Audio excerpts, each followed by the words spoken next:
Hello everyone, welcome back to my channel. Today I'm going to be talking about easy classics to get started with. I know a lot of people want to start reading classics or start getting into classics, but they don't know where to begin and it feels intimidating and like it's going to be a chore to try and read it. And I felt like that once. In fact, the first classic I read, which is the first one on this list, took me 4 tries before I was able to get past the second chapter. And as a general rule, for starting to read classics or just classics in general, you're not going to understand every single word and every single scene exactly as it is, and that's okay. In fact, even when you are someone that has read a lot of classics, every single time you pick up a classic with a new author or a new time period or a new genre, it's going to be a whole other style of writing with so many nuances that you have to get used to. So it's okay if you read the first page and you're like, what in the world is going on? You're going to be able to use context clues and you're going to be able to understand generally what is happening, and it's so worth it. Just before I begin, I want to say thank you for 30 subscribers. I feel like we're growing pretty steadily on this channel. I am getting most of my subscribers from shorts, so I'm hoping to get more of an audience with longer form videos.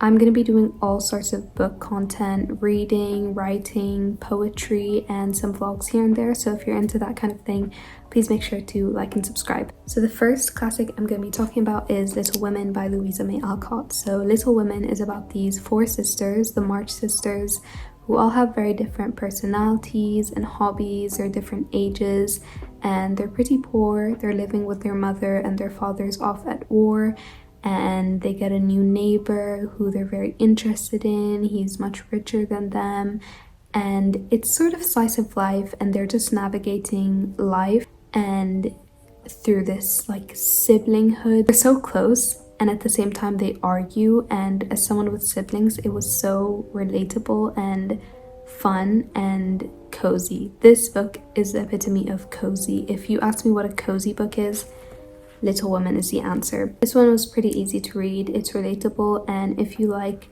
slice of life books, or if you just want to start with something that doesn't have a lot of plot or high stakes, then I would recommend Little Women. I know a lot of people also recommend Anne of Green Gables to start with, but in my opinion, Little Women is easier. And Anne of Green Gables also has like 7 books. It's a long series. Actually, I think Little Women has like a second and third book too, I'm not sure. Either way, I think Little Women was easier, but Anne of Green Gables is also a good slice of life classic to get started with. The next classic I would recommend is Animal Farm by George Orwell. So Animal Farm is about these animals that take over a farm and they kick out the humans that are running the farm and they start controlling it, and the animals are working together, and their aim is to just have equality for all of the animals. No one animal is better than another, and they are not going to be like the humans that oppress them and took advantage of them. If that sounds familiar, it should. So this book is about communism, and it was written at a time when Russia and China were dipping their toes into communism, or beginning to dip their toes into communism, or they were well into communism. I'm actually not sure about the timeline. Either way, some of the larger and smarter animals start getting more power and control over the other animals in the farm, and it's very discreet and no one really notices. I'm not going to spoil anything, obviously. It's a really short novel. I've read it in one sitting and I had goosebumps throughout the last few pages. It has one of the most haunting endings I've ever read, and because of the context and the element of like the ideologies and the metaphors throughout the whole book, it makes it really fun to research after the fact. And that's one of the things I really like about classics, is the fact that there's so much depth and context that you can really research and explore. Animal Farm is definitely one of my top picks for if you want to start reading classics, especially because it's really fast-paced and short, unlike Little Women, which is a bit longer. Next is The Metamorphosis by Franz Kafka. I don't know if it's The Metamorphosis or Metamorphosis, because my copy just says Metamorphosis, but naturally I say The Metamorphosis. So The Metamorphosis is about a man who wakes up one day as a bug and then finds that his family, who he's been helping his whole life, and society as a whole just discards him and isolates him because he's no longer useful for them. So there's some commentary about capitalism. So this is about capitalism, Animal Farm is about communism. It's not just about capitalism, I think it's just about society in general and how easily you're discarded if you're no longer useful or if you're not like everyone else. Sad. Again, sad ending. A lot of classics just have really depressing endings. This one did take me a while to read just because I was in a reading slump, but it's less than 100 pages.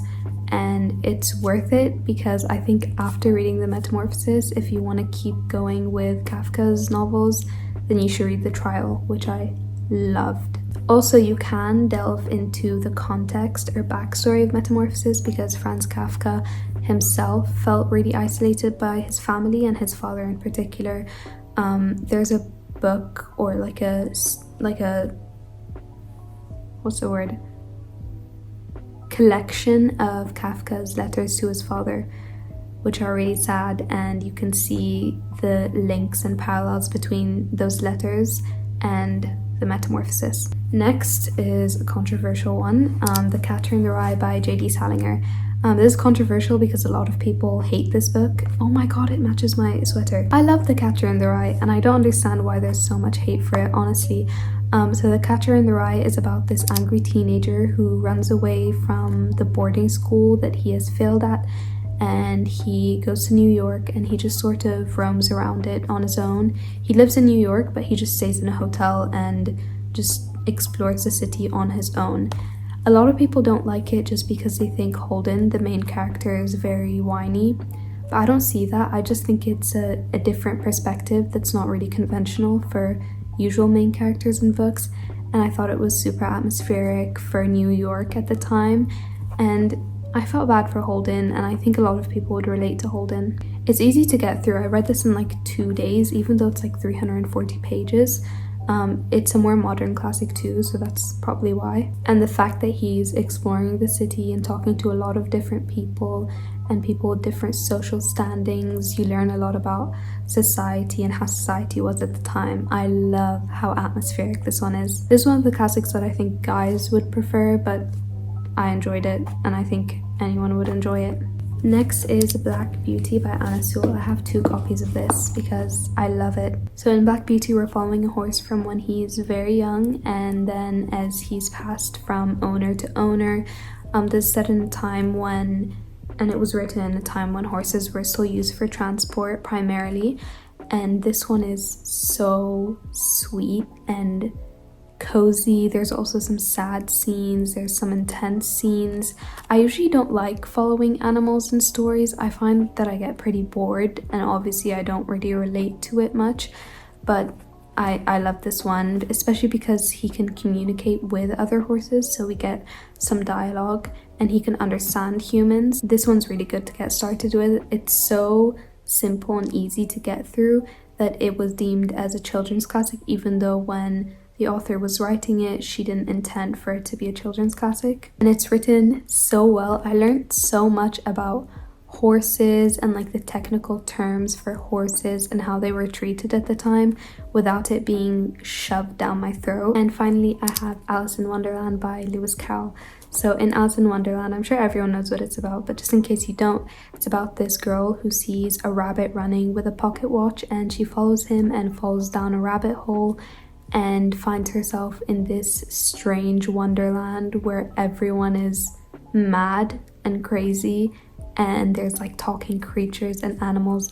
It's so fantastical. There's some illustrations in here and it's considered a children's classic too, so it's simple and easy, but it's so nuanced and it's so unique. Like no other classic does what Alice in Wonderland does. It's so fantastical and majestic. I love it. It also led to one of my favorite retellings, one of my favorite books, Heartless by Marissa Meyer, or Mayer, I'm not sure. This one is one of the longer ones, but it comes with, this copy comes with both books. And like I said, it's a children's classic. There's some poems in there, some illustrations, and there is some classics.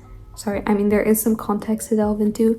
Some of it isn't super lovely about Lewis Carroll, but I'm not going to spoil. And those are all of the books that I think would help get you into classics. I tried to cover a range of different genres, so I hope you found something that interests you, and that you're going to pick it up sometime soon. Oh, I've been talking too much. I'm currently reading The Old Man, the Sea by Ernest Hemingway, and it's under 100 pages, so I would include it here, except I hate it. I'm halfway through, and literally 40 out of the 50 pages that I've read are absolutely unnecessary.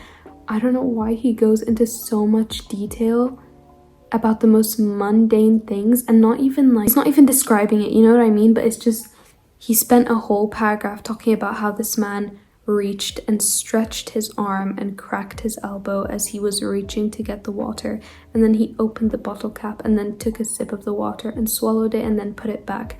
You know what I mean? Like, it's not, you're not using any beautiful similes or adjectives or metaphors. Like, you're just talking too much. I don't know how he's managing to make a 100-page book seem so long. I don't know, maybe the ending will make it worth it. There is some nice quotes and there's a nice sort of tone throughout it, but oh my god. Anyways, I hope you guys enjoyed this video. If you did, please make sure to like and subscribe. Next week's video is hopefully going to be writing related. I finished my second draft recently and I filmed a few clips at a cafe, and I was gonna post it, but the clips weren't long enough for me to do a whole like long form video. Thank you again for 30 subscribers, and thank you for watching.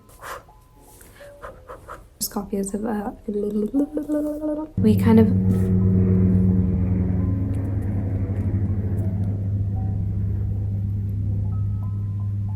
or the okay wait